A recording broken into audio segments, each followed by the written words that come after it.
Hello, and welcome back to part 12. I guess by now you have realized that sometimes I got to put a standalone video in there if I don't get something that goes with the story written that night. I added in an old story that kind of has a dark undertone to it, trying to keep things going. But my goal is to do 31 stories by the end of the month. 1 through 7 matched. Number 8 was a poem. Number 10 and 11 matched, and number 11 was a standalone. But number 12, it goes back to where the story is, where I'm following the darkness. And this one here, though, is a little bit different, but it is continuing on with the other one left off. So here it goes. There is more out there than what they tell you. I slowly opened my eyes to see a teenage boy standing at the end of my bed. Staring straight at me, there was a blank expression on his face. He resembled that kid who played on the Transformers movie several years ago. Not how the actor looks now, but how he looked back then. So much more out there, the boy said. A line between darkness and light. I'll show you. I figured this is where the demons were going to continue where they left off, so I nodded and got out of bed. Following him to the front door, we both passed through it, but instead of finding myself on the porch, we were at a baseball stadium of a high school I didn't recognize. Sitting alone at the bottom of the bleachers was a boy about 15 or 16, which was the direction we were going. He looked a little overweight and was wearing thick glasses. When we reached him, I noticed he was drawing, so I moved behind him to see his work. It was a picture of the yellow car in the Transformers movie. Leaning against the car was the actor who played the leading role, and beside him was a girl I didn't recognize.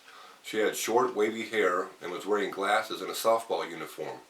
The artwork was incredible. I always wanted to be like him, the demon or ghost or whatever it was said. I looked up to see he had changed shape. He now more resembled the boy we were watching draw, but kind of distorted in a way. It was like he was having a hard time keeping his shape perfect, and the dark greenish color surrounding him faded in and out. His words were clear though. He never gave up. He was confident.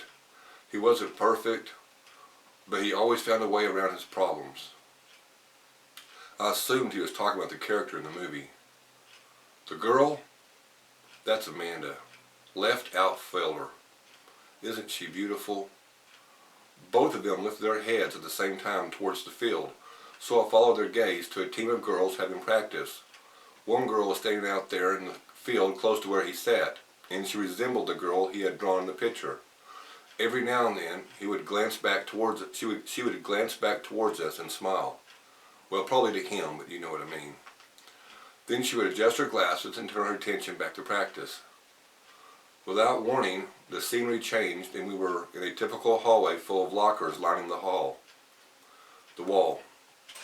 The kid who had been drawing was down on one knee working on the combination of his locker, trying to hold his books.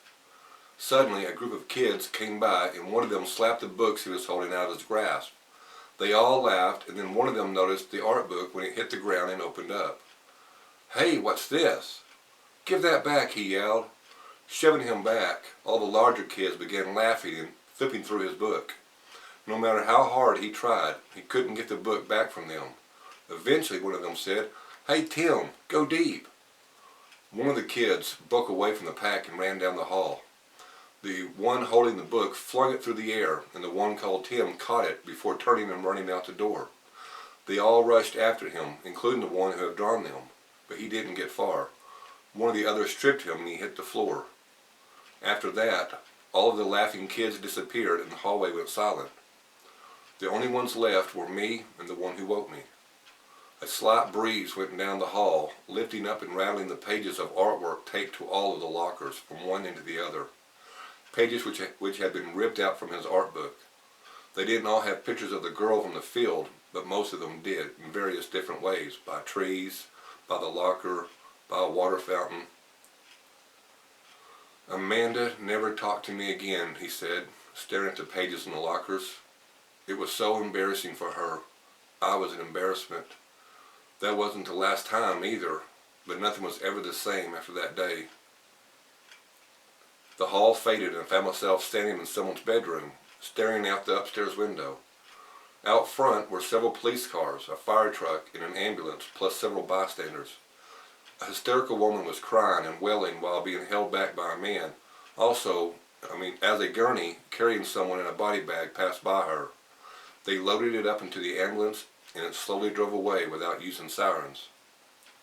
Who I now presumed was a ghost, the kid who had been the one drawing the pictures, was standing next to me. We turned around and looked down at the blood covering the floor and the sheets on the bed. I hadn't meant to kill myself, I don't think. I just wanted to punish myself, make the pain go away, make all of life's pain go away, be normal, be like Sam. Not like anyone else that could run over me, push me around. He retook the form of the actor from the movie once again. I wish I hadn't been born a nerd. I wish I had been born normal. I wanted to say something, but what? It was a little late to tell him it was going to be okay and that these high school days were going to pass. The blood went away and the bed was suddenly made up. It was dim and there was only a slither of light coming through the half-drawn curtains of the window. Dust covered everything, including something on the wall he pointed at. See that plaque? I won it in an art contest when I was 12. The light from the window reflected off a bronze plate. It's the last thing I remember seeing before everything went dark. And now it's the first thing I see when I wake up. Wake up? What do you mean wake up? I asked. He shrugged. I don't know how else to explain it. I wake up and I see the plaque. Depending on what time of day it is or night, when I wake up, I go downstairs and I watch Mom watch television, and sometimes I watch it with her as she drinks wine. She sometimes talks to me, and I used to answer her until I realized she didn't even know I was there and couldn't hear me. Sometimes she's asleep when I wake up, so I go to the neighbor's house and watch their television, or if it's really late, I just sit on top of the roof. I don't know where Dad is.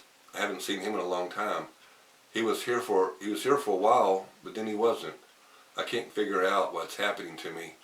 I just end up here at this house over and over, and I don't know what to do. I wasn't understanding exactly what he was trying to say or ask. You said earlier when you first came to me that there was more out there than what they were telling me. They who? Everyone. The light, the dark, the middle. No one understands the middle. I need you to find out about the middle. Explain the middle. I keep asking those questions. And you came to me while I was dreaming, or whatever it is I do now.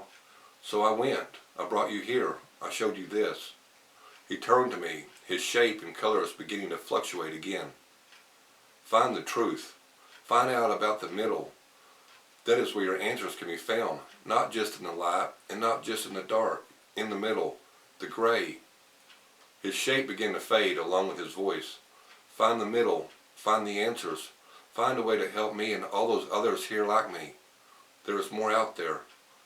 Wait, others like you, what do you mean? But I never got an answer. The next thing I knew, I was back in bed, right where he had found me. And that's the end of part 12. Part 13 I'm working on now, and we'll see you tomorrow. Thank you for watching, and don't forget to subscribe. You have a good day.